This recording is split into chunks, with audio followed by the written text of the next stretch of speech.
Get a visual sense now of the chaos that was happening inside that theater moments after this lone gunman opened fire shortly after 12:30 a.m. there in Colorado, Central Time, just after. We have an update to a breaking news situation we told you about at the top of our 5 p.m. newscast. We have now learned that 4 people have been confirmed killed at the Fort Hood shooting incident and 14 others injured, though the extent of those injuries is not yet known. A shooting at an elementary school in Connecticut has left at least 27 dead, including 18 children. That is coming from an official familiar with the situation. The shooting happened at Sandy Hook Elementary School in Newtown, Connecticut. The shooter was apparently killed.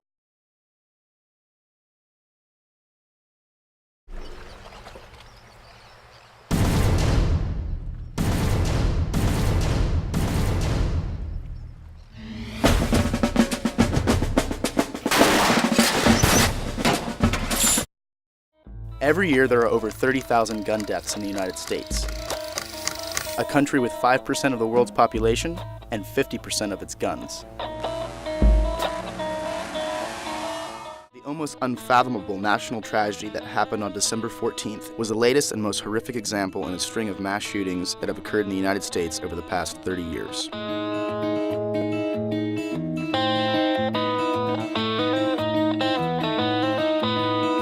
And this time, there will almost certainly be a massive legislative shift on the national level. How wide-sweeping it will be remains to be seen.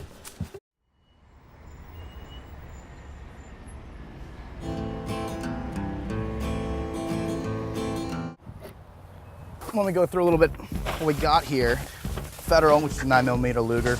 Then we got a couple boxes of 45 Federal, some 410 handgun, shotgun shells. Big box of 45 auto, 250 round count. Rifle slugs for the shotguns, MagTech, cowboy action loads. And 1,000 rounds of 223. This is for the AR. How many people are we shooting with? 4 and then some.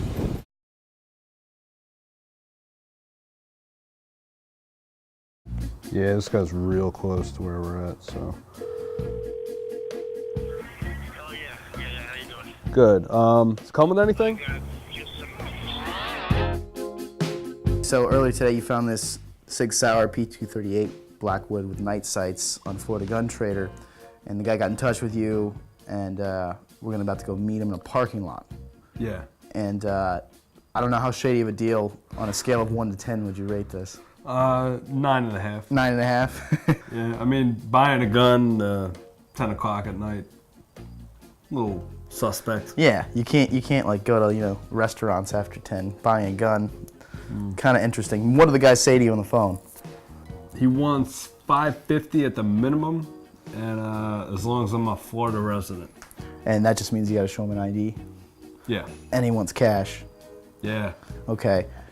I'm gonna ask you to ask him, for a receipt, maybe hint at that you may have some priors that you don't know. Are you okay with that? You gonna be carrying? Probably. So let's go do this. This is kind of weird. All right.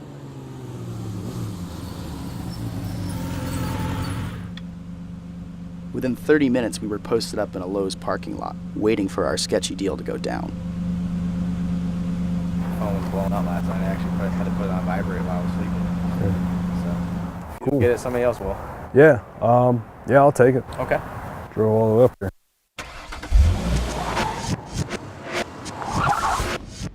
Why don't you show us what you got? Little Sig P238, little compact carry piece. Perfect for maybe the pocket. Put it in your belt or something like that. It's a nice weight. He didn't ask me for anything. Not even an ID? No. Didn't even ask for an ID? No. What kind of guy did he seem like? A little questionable. Once he signed his name and I signed my name, he said, this is a legal binding contract. Is it notarized?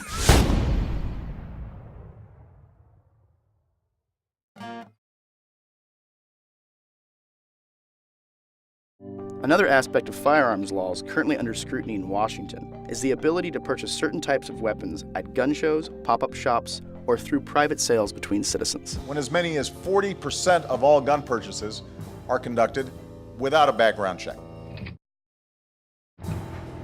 In Florida, I can sell you a gun on the street and it's completely legal. You run into a lot of that at gun shows, outside in the parking lot, the side deal. But yes, it is legal to do that. You know, I could have bought a gun from a guy who had it for 40 years, sold it to 10 different people. They're not going to trace that back. How are you going to keep track of all these guns that people are just selling and trading between themselves?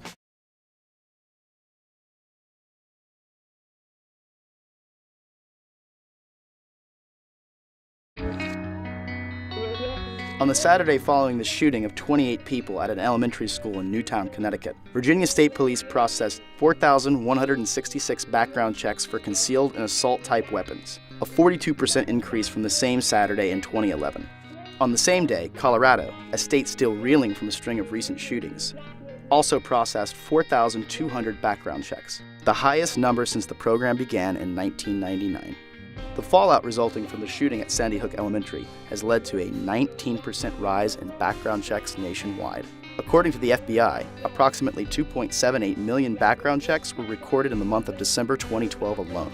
That's a 39% rise from the previous month.